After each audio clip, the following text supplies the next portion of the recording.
ওয়াজিব হয় তা না, বরং কুরবানি প্রত্যেক বালেগ এবং বালেগা পুরুষ কিংবা নারী যাদের নিকটেই নেশাব পরিমাণ সম্পদ হয়ে থাকে তাদের উপরে ওয়াজিব হয়।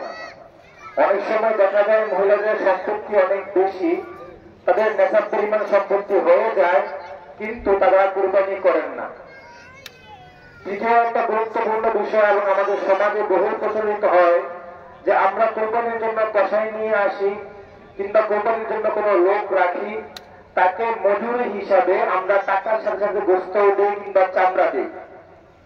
সুতরাং এখানে বিষয় হলো যে যাকে আমরা কোরবানির জন্য কাজ করতে নিয়ে আসবো তাকে টাকার বাহিরে কোরবানির পশুর কোনো অংশ মজুরি হিসাবে দেওয়া সম্পূর্ণ হারাম তথা জায়েজ নেই।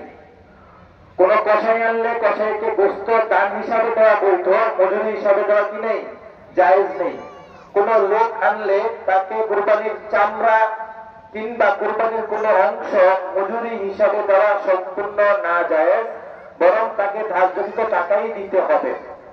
দ্বিতীয় একটা বিষয় হচ্ছে আমরা যারা কোরবানি দিব তার চেষ্টা করে তার কোরবানির চামড়াটা কোনো ভালো জায়গায় যায়, কোন এমন জায়গায় যেখানে গেলে শরীয়তের কাজে আসবে, ধর্মের কাজে আসবে।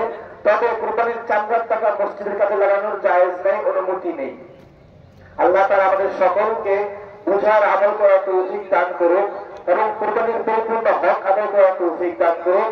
ওয়া আখিরু দাওয়ানা আলহামদুলিল্লাহি রাব্বিল আলামিন।